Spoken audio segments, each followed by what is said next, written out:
Selamat malam Bapak Ibu Saudaraku yang dikasihi Tuhan. Shalom. Berjumpa lagi dalam renungan tengah pekan di minggu ini.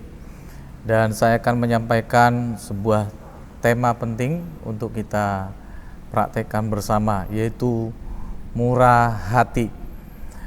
Sebelum kita belajar lebih lanjut apa itu murah hati dan mengapa kita harus murah hati dan apa dampak dari orang yang murah hati, kita akan berdoa bersama-sama. Mari kita berdoa. Bapa, kami mengucap syukur Tuhan masih memberikan kami kesempatan untuk bisa duduk bersama, memberikan waktu hati kami belajar untuk kebenaran firman Tuhan. Karena kami tahu bahwa kebenaran firman Allah saja yang sanggup membetulkan kami dari segala kesalahan kami dan bisa memulihkan kehidupan kami, mengangkat kami, bahkan yang menguatkan kami. Berkati kebenaran firman Allah supaya siapapun juga yang mendengarkan renungan singkat malam hari ini dijamah oleh Roh Kudus sehingga kebenaran firman-Mu mendapatkan tempat di hati kami yang siap. Terpuji Tuhan, sertai kami dalam nama Yesus kami berdoa, haleluya, amin. Puji Tuhan, saya mengangkat tema malam hari ini untuk kita dengar bersama-sama, yaitu murah hati. Apa itu murah hati? Kamus Besar Bahasa Indonesia memberikan definisi murah hati, yaitu suka memberi. Tentunya kita sudah tidak asing lagi dengan istilah murah hati, pasti itu adalah orang yang suka memberi. Tetapi ada pengertian yang bukan hanya suka memberi, yang Kamus Besar Bahasa Indonesia juga memberikan definisi yang lain, yaitu penyayang. Ya, jadi suka menunjukkan belas kasih dan kasih sayang kepada sesamanya. Ya, dan ada juga pengertian yang lain, yaitu suka menolong. Ya, dan yang keempat adalah baik hati. Jadi Kamus Besar Bahasa Indonesia memberikan 4 pengertian dari murah hati. Yang pertama suka memberi, yang sudah lazim. Yang kedua penyayang, yang ketiga suka menolong, dan juga baik hati. Jadi ternyata ini adalah pengertian daripada murah hati. Nah, mengapa kita perlu belajar murah hati ini? Mengapa kita harus murah hati? Yang pertama, karena murah hati ini adalah sifat Allah, ya. Murah hati sifat Allah. Saya ingin menunjukkan ayat firman Tuhan dalam Matius pasal 5 ayat 45 sampai 48. Karena dengan demikianlah kamu menjadi anak-anak Bapamu yang di surga, yang menerbitkan matahari bagi orang yang jahat dan orang yang baik, dan menurunkan hujan bagi orang yang benar dan orang yang tidak benar. Apabila kamu mengasihi orang yang mengasihi kamu, apakah upahmu? Bukankah pemungut cukai juga berbuat demikian? Dan apabila kamu hanya memberi salam kepada saudara-saudaramu saja, apakah lebihnya daripada perbuatan orang lain? Bukankah orang yang tidak mengenal Allah pun berbuat demikian? Karena itu haruslah kamu sempurna, sama seperti Bapamu yang di surga adalah sempurna. Jadi ayat ini berkata bahwa karena Bapa kita juga adalah murah hati, ya. Demikianlah kamu menjadi anak-anak Bapamu yang di surga, ya. Yang menerbitkan matahari, dia menerbitkan matahari apakah untuk orang yang benar saja? Ternyata tidak, ya. Ini adalah berkat umum, siapapun juga bisa menikmati. Tuhan juga memberikan hujan, apakah hanya untuk orang Kristen saja? Tidak, tetapi untuk semua orang, siapapun juga dia menikmati hujan. Itu berkat yang daripada Tuhan. Nah, ini menunjukkan bahwa Bapa kita di surga itu adalah Bapa yang memiliki sifat murah hati. Nah, kalau Bapa kita murah hati, masa anaknya tidak murah hati? Nah, seharusnya kita sebagai anak harus mencerminkan sifat-sifat Bapa kita, sifat asli daripada Bapa kita. Ya, jadi kita kalau mengasihi nggak perlu pilih-pilih kasih, ya. Oh, karena dia baik, saya mengasihi dia. Oh, karena dia suka memberi ke saya mengasihi dia. Oh, karena dia suka menolong saya, maka saya hanya mau menolong dia yang mengasihi dan menolong saya. Apakah demikian? Tidak, ya. Tuhan mengasihi semua orang. Kita juga belajar mengasihi siapapun juga, berbuat baik kepada siapapun juga, karena itu sifat Bapa kita. Marilah kita miliki sifat Bapa itu juga tercermin dalam perilaku kita setiap orang-orang percaya. Yang kedua, mengapa kita harus murah hati? Karena murah hati ini adalah buah roh. Ya.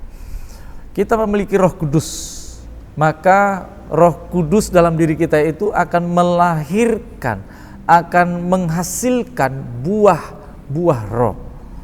Dalam Galatia 5 ayat 22 dan 23 sudah jelas buah roh itu adalah kasih. Kasih itu memiliki banyak rentetan buah-buah, yaitu sukacita, damai sejahtera, kesabaran, kemurahan. Ya. Dari 9 buah roh itu ada kemurahan. Jadi kalau Roh Kudus ada dalam diri kita, otomatis kita seharusnya memiliki buah roh, khususnya dalam pembahasan kita malam hari ini, yaitu murah hati. Ya. Dan yang selanjutnya dalam 1 Korintus pasal 13 ayat 4 berkata, kasih itu sabar, kasih itu murah hati, ia tidak cemburu, ia tidak memegahkan diri dan tidak sombong. Jadi kalau ada kasih di dalam diri kita, pasti kita memiliki karakter murah hati atau kemurahan, ya. Ingat bahwa karakter hakiki daripada Allah kita adalah kasih, maha kasih, kasih yang sejati, kasih yang sempurna, kasih Allah kepada manusia. Sekalipun manusia berdosa, Tuhan tetap mengasihi. Sekalipun kita tidak setia, Tuhan tetap kasih dan mengasihi kita. Nah, seharusnya juga kita ini juga yang memiliki kasih seperti kasih Kristus harus juga mencerminkan sifat kasih itu, yaitu karakter kemurahan hati, ya. Jadi kita sudah mengalami kemurahan hati Tuhan. Anugerah itu berbicara tentang kemurahan hati Tuhan. Apa itu anugerah? Anugerah kan pemberian harta yang berharga secara cuma-cuma. Harta apa? Banyak hal. Khususnya kalau kita berbicara tentang keselamatan, itu adalah harta yang tak terhingga mahalnya, ya. Dan itu diberikan kepada kita bukan karena kesalehan saya, bukan karena perbuatan baik saya, bukan karena amal kebaikan saya, bukan karena kesetiaan saya melayani atau beribadah, bukan. Tetapi saya mendapatkan anugerah Tuhan, yaitu keselamatan dengan cara dia mati dan bangkit, ya, dari kematian untuk saya, sehingga saya tidak mengalami hukuman kekal selama-lamanya di dalam neraka. Tetapi Tuhan memindahkan saya dari maut kepada hidup.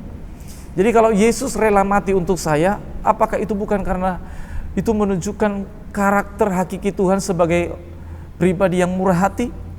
Iya, dia menunjukkan kemurahan hatinya secara tulus, tanpa menuntut imbalan, tanpa menuntut apa-apa dari kita.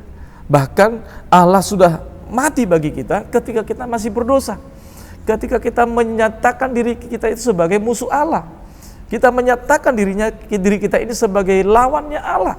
Tetapi Allah mau datang mati untuk kita dan berdamai untuk kita, supaya kita memiliki hubungan kembali yang dipulihkan oleh karena kematian Tuhan atas kita, ya. Jadi kalau Allah mengampuni dosa saya, itu menunjukkan kemurahan hati Tuhan. Bukan karena saya minta, bukan karena saya melakukan sesuatu sehingga saya diampuni, tetapi semuanya karena kemurahan Allah, kemurahan hati Tuhan. Saya atau kita semua kan orang berdosa, ya. Kita tergadaikan, kita terjual di bawah kuasa oleh iblis. Kita diperhamba, diperbudak oleh iblis. Tetapi Yesus datang ke dalam dunia ini menebus saya, menebus kita, dan memberikan sejumlah harga yang sangat fantastis, yang mahal, yaitu apa?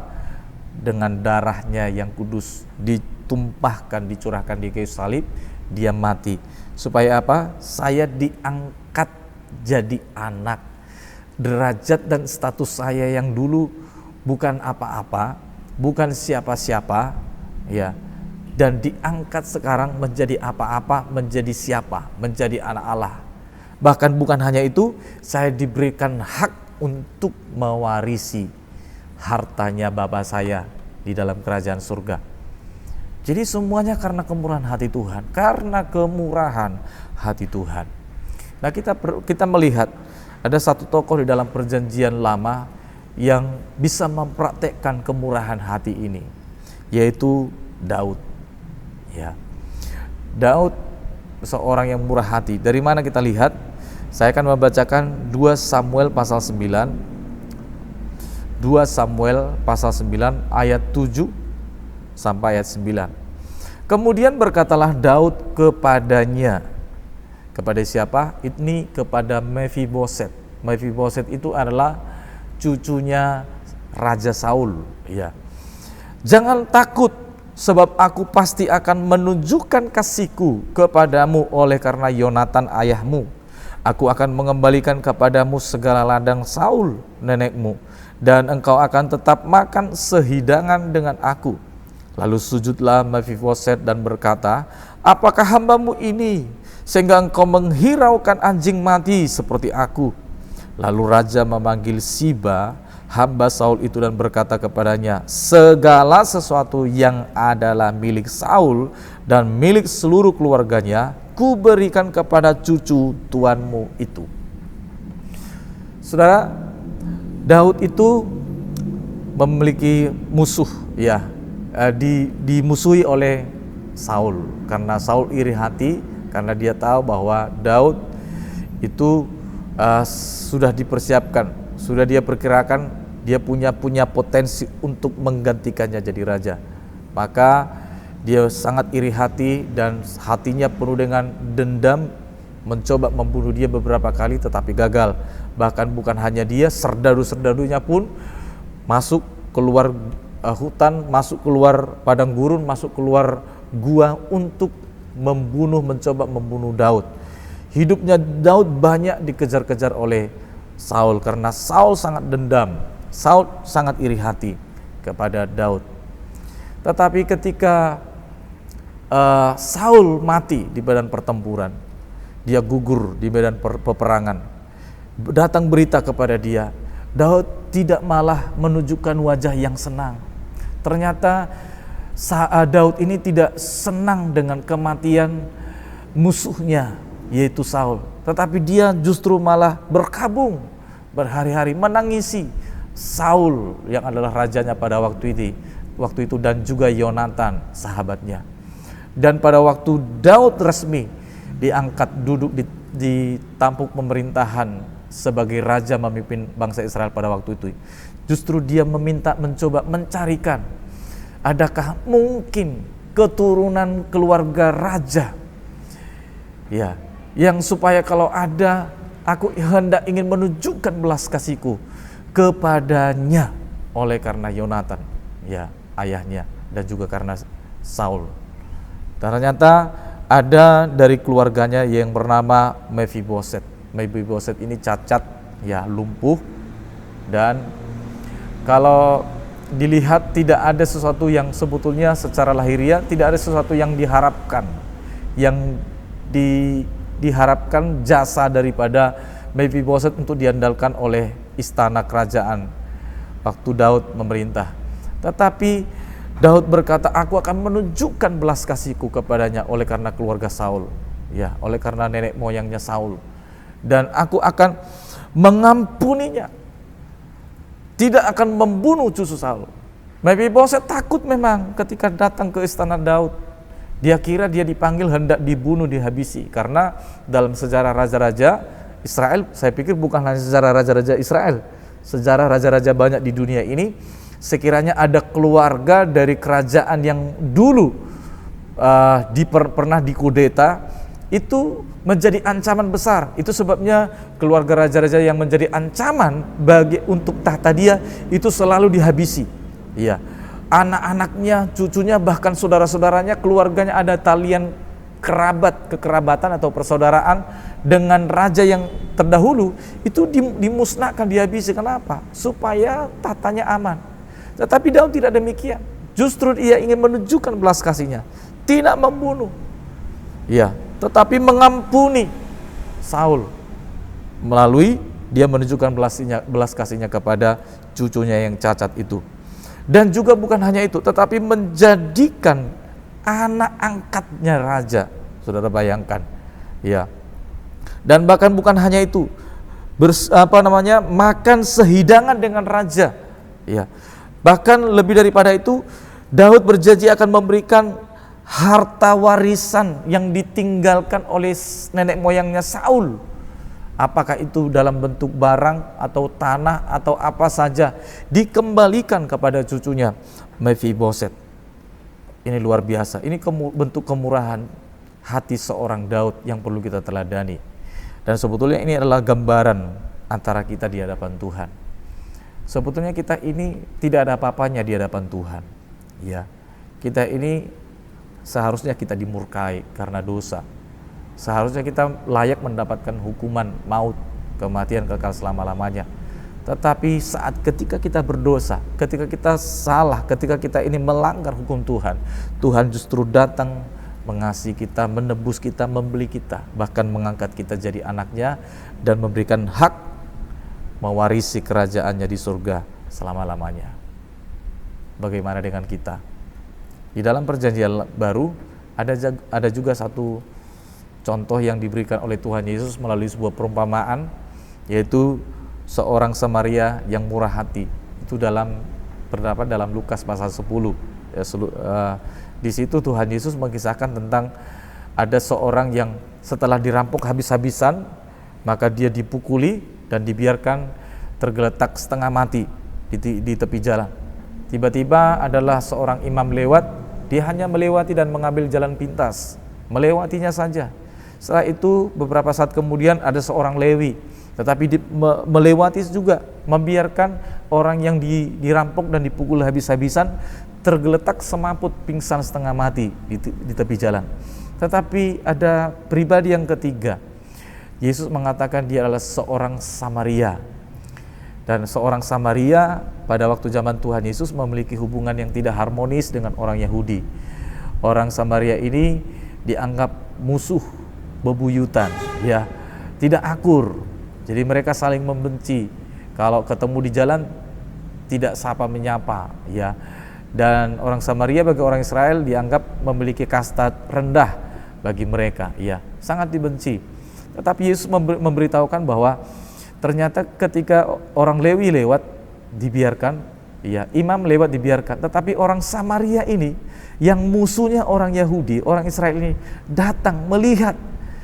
Tetapi apa yang dilakukan? Ini sekalipun yang tergeletak semaput ini orang Yahudi, orang Israel, tetapi dia mengangkat, dia menaikkan ke keledainya, dia bawa ke penginapan, dia tanggung pengobatan di sana, dan dia berkata kepada perawatnya, dikatakan sembuhkan dia, obati dia sampai sembuh, dan nanti sekembaliku aku akan melunasi semuanya biaya, menanggung semuanya biaya pengobatan dan penginapan selama dia di sini. Ini sebuah contoh yang luar biasa.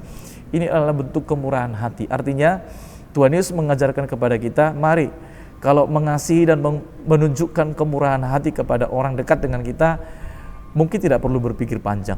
Apalagi itu keluarga, istri, anak-anak, saudara. Tetapi bagaimana kalau orang yang tidak kita kenal? Apalagi musuh. Tuhan tidak pernah membeda-bedakan.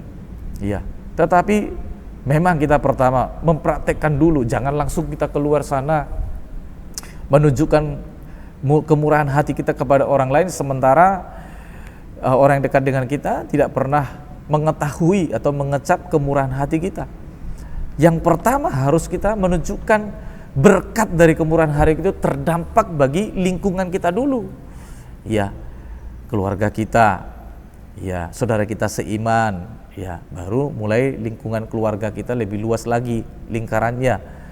Baru setelah itu keluar lingkungan keluarga atau lingkungan rumah kita, masyarakat, dan banyak orang lain di sana. Banyak orang yang sedang membutuhkan uluran tangan Tuhan, apalagi hari-hari ini. Ya, mari kita tunjukkan kemurahan hati kita. Ya, banyak hal yang bisa kita lakukan secara praktis, banyak hal.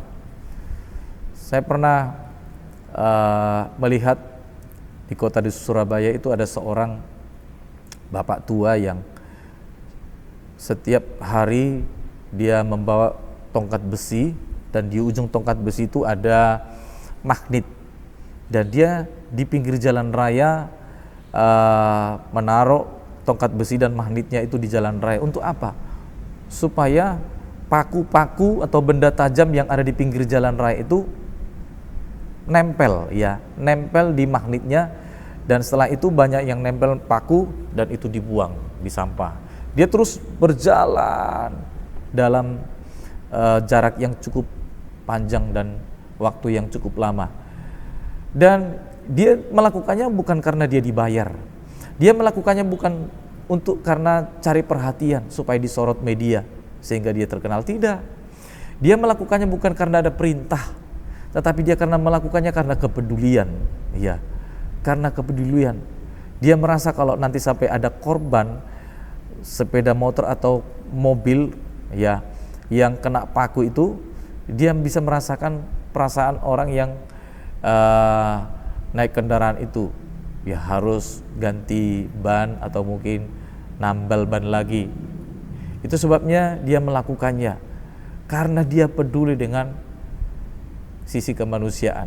Nah, bagaimana dengan kita? Banyak hal yang bisa kita lakukan, misalnya mengunjungi orang yang sakit. Ingat bahwa kemurahan hati bukan hanya berbicara tentang memberi sesuatu, memberi kebendaan, memberi materi ataupun uang, tetapi ini lebih daripada memberi perhatian. Mungkin saudara kita sakit, bisa kita kunjungi. Kalau ada sesuatu yang kita bawa untuk oleh-oleh, ya. Atau mungkin perhatian kita, saudara kita ada ulang tahun, hanya sekedar say hello atau menyapa selamat ulang tahun, menyampaikan itu, mereka sudah merasa diperhatikan. Itu kemurahan. Kita tidak perlu hitung-hitung, mulai dari hal yang sepele, hal yang sangat murah saja kita bisa menunjukkan kemurahan hati kita, ya. Bagaimana respon kita ketika melihat orang lain menderita, ya. Banyak hal yang bisa kita lakukan, ya. Banyak aktivitas, hampir setiap hari mungkin tangan kita ini terulur kepada orang lain. Dan ingat, kalau kita memberikan sesuatu, berikan yang terbaik.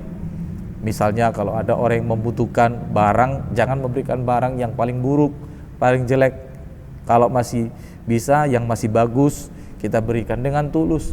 Itu adalah bentuk kemurahan hati kita kepada orang lain, ya. Bahkan juga di gereja, ya. Misalnya ada proyek pembangunan gereja atau mungkin apapun juga, ya, misalnya dalam ibadah juga ada persembahan-persembahan. Tunjukkan kemurahan hati kita, bukan karena menjadi kewajiban setiap hari Minggu saya datang ke gereja, saya harus memberikan persembahan. Bukan. Kemurahan hati. Sungguh hati Tuhan kepada kita sungguh tidak bisa kita balas hanya dengan beberapa rupiah yang kita berikan dalam kantong kolektor di gereja. Tidak. Tetapi marilah kita tunjukkan seberapa yang bisa kita lakukan dengan ketulusan kita. Ya, karena kalau kita murah hati, akibatnya di dalam Alkitab berkata kita akan berbahagia. Ya, Matius 5 ayat 7 berkata, berbahagialah orang yang murah hatinya, karena mereka akan beroleh kemurahan. Jadi orang yang berbahagia akan mendapatkan kemurahan. Ingat, ada hukum tabur tuai. Kalau kita menabur yang baik, kita akan menuai yang baik. Kalau kita menabur puting beliung, angin, kita akan menuai puting beliung. Ya. Jadi kalau yang kita tabur dari kemurahan hati ini yang baik, maka yang baiklah akan kita tuai. Dan yang kedua adalah akibat dari kemurahan hati adalah kalau kita berbagi, yakinlah kita tidak akan pernah merugi. Uluran kita jangan kita anggap bahwa setiap pemberian yang keluar dari kita sampai rugi. Tidak. Kalau kita melakukannya karena dan demi dan oleh karena kemurahan hati Tuhan, maka saya percaya Tuhan pasti memberkatinya. Ingat, setiap taburan tangan kita pasti Tuhan akan membalasnya. Ketika peristiwa pada waktu Tuhan Yesus memberikan 5.000 orang makan, itu dari hanya 5 roti dan 2 ikan. Bagaimana bisa terjadinya kelimpahan, ya, pelipat gandaan itu? Apakah ketika Tuhan Yesus berdoa tiba-tiba ikan itu menjadi ikan yang besarnya seperti ikan paus, roti itu besarnya besar sekali? Tidak. Tetapi peristiwa itu terjadi, pelipat gandaan itu terjadi ketika murid-murid mulai memecahkan dan membagikan, memecahnya dan membagikan. Ternyata semakin dibagi, tidak habis-habis sampai sisa 12 bakul. Artinya apa? Kalau kita membagikan, ketika kita membagikan, saya percaya berkat yang akan kita terima, terus akan Tuhan gantikan, terus akan limpah. Yakinlah, kita tidak akan pernah merugi kalau kita menabur. Yang ketiga, akibat kemurahan hati adalah kita sedang memiutangi Tuhan. Amsal 19 ayat 17 berkata, siapa menaruh belas kasihan kepada yang lemah, memiutangi Tuhan yang akan membalas perbuatannya itu. Ingat, konteksnya di sini kalau memberi kepada orang yang lemah, artinya orang yang sangat membutuhkan, orang yang miskin misalnya, orang yang sedang membutuhkan, kita dapat memberi bantuan, mengulurkan tangan. Dikatakan itu kita sedang memiutangi Tuhan. Kita tahu bahwa Tuhan tidak mau berhutang kepada siapapun. Nah, kalau kita melakukan yang baik, menabur yang baik, menunjukkan kemurahan hati kita kepada sesama, kita sedang memiutangi Tuhan. Artinya Tuhan akan membalaskan satu saat dan mengembalikannya untuk kita sesuai dengan berkat-berkat yang sudah kita taburkan untuk kemuliaan namanya. Mari Bapak Ibu bersama dengan saya kita praktekkan kebenaran firman Tuhan ini. Ini adalah firman Tuhan pasti demi kebaikan kita. Dan kalau Tuhan yang berbicara, firman yang berbicara pasti digenapi dan menjadi berkat bagi kita semuanya. Amin. Mari kita berdoa bersama. Pada malam hari ini saya mengajak kita semuanya datang secara sungguh-sungguh dan serius menghampiri Tuhan di dalam doa syafaat kita. Bapa, kami bersyukur malam ini kembali kami datang menghampiri Tuhan di tengah pekan ini. Seberapa kami yang hadir, yang memberi waktu dan hati kami untuk menggumuli pekerjaan-Mu Tuhan. Tuhan ada di sini dan Tuhan mendengarkan doa-doa kami semuanya. Tuhan, hamba berdoa untuk para pendengar yang mendengarkan renungan singkat malam hari ini. Kalau selama ini kami mengabaikan tentang kemurahan sifat Allah ini, sifat Bapa ini, biarlah kami mau belajar mempraktekkannya dan menghidupinya supaya oleh buah roh yang ada dalam diri kami bisa mencerminkan karakter pribadi Kristus yang adalah murah hati kepada sesama kami juga. Tolong kami, memang kami selama ini mungkin gagal, jatuh bangun dalam melakukannya, tetapi kami percaya oleh pertolongan Roh Kudus kami akan dimampukan. Hamba berdoa untuk seluruh jemaat-Mu Tuhan dimanapun mereka berada. Tuhan berkati mereka semua, keluarga, rumah tangga, hidup nikah mereka diberkati, usaha pekerjaan bisnis mereka diberkati, studi sekolah mereka diberkati, bahkan rencana-rencana mereka ke depan ditolong Tuhan, diberkati oleh Tuhan. Urusan apapun yang sedang mereka usahakan, upayakan, bahkan tugas-tugas tanggung jawab penting yang harus mereka selesaikan, Tuhan bekerja, memberi hikmat kepada mereka, menolong mereka, memberikan kemudahan kepada mereka semuanya Tuhan. Terima kasih Bapa, di tengah-tengah pandemi ini kami mohon kemurahan hati Tuhan kepada kami seluruh jemaat-Mu teristimewa Tuhan. Lindungi kami, jagai kami siang dan malam. Jauhkan kami Tuhan dari penularan ini Tuhan. Kami percaya Tuhan sudah menempatkan kami bagai biji mata-Mu Tuhan. Dan Tuhan terus menghadapkan wajah-Mu kepada kami siang dan malam. Terima kasih Bapa. Kami juga berdoa untuk bangsa dan negara kami Indonesia ini Tuhan, terutama menangani wabah pandemi COVID-19 yang masih tahun ini dan bulan ini belum terselesaikan, dan terus kami mohon Tuhan, kuasa Tuhan bekerja baik melalui para pemerintah orang-orang yang memiliki tanggung jawab tugas penting dalam menunaikan tugasnya Tuhan, menangani pandemi COVID-19 ini Tuhan. Berikan mereka kemampuan, berikan mereka hikmat. Bahkan kami seluruh warga masyarakat, siapapun kami mau bekerja bersama-sama. Dengan ketaatan kami mentaati protokol kesehatan yang disarankan oleh pemerintah. Dan apapun yang disarankan kepada kami bersedia mentaatinya Tuhan, demi masa depan bangsa kami, masyarakat yang lebih baik di hari-hari yang akan datang. Kami juga berdoa secara khusus Tuhan untuk saudara-saudara kami yang hari-hari ini di bagian timur Indonesia banyak mengalami musibah bencana, baik banjir, tanah longsor, angin puting beliung, gempa bumi juga yang ada di sekitar kami hari-hari ini Tuhan. Biarlah ini menjadi peringatan penting bagi kami bahwa betapa kami perlu mempersiapkan diri kami, karena kami tahu Tuhan segera datang menjemput kami. Dan demikian pun Tuhan, saudara-saudara kami, gereja Tuhan yang berdampak langsung dengan bencana ini Tuhan, kiranya segera tolong mereka, hiburkan, kuatkan mereka, pulihkan mereka Tuhan.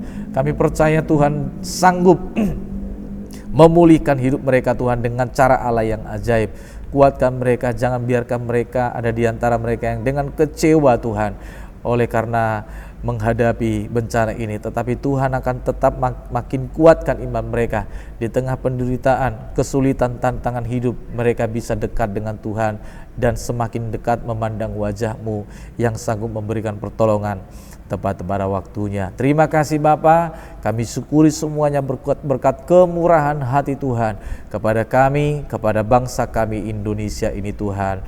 Berkat Tuhan memberkati bangsa ini dari utara ke selatan, timur sampai barat, sampai seluruh bagian, pulau-pulau, provinsi, kabupaten, semuanya Tuhan mengalami anugerah berkat kemurahan Tuhan. Terima kasih Bapa, terpuji Tuhan, berkati semuanya anak-Mu yang mendengarkan pada saat malam hari ini. Biarlah berkat damai sejahtera dari Allah Bapa, cinta kasih dari Tuhan Yesus, persekutuan oleh Roh-Nya yang kudus menyertai engkau malam ini sampai Maranatha, Tuhan datang. Dalam nama Yesus kami berdoa, haleluya, amin. Shalom.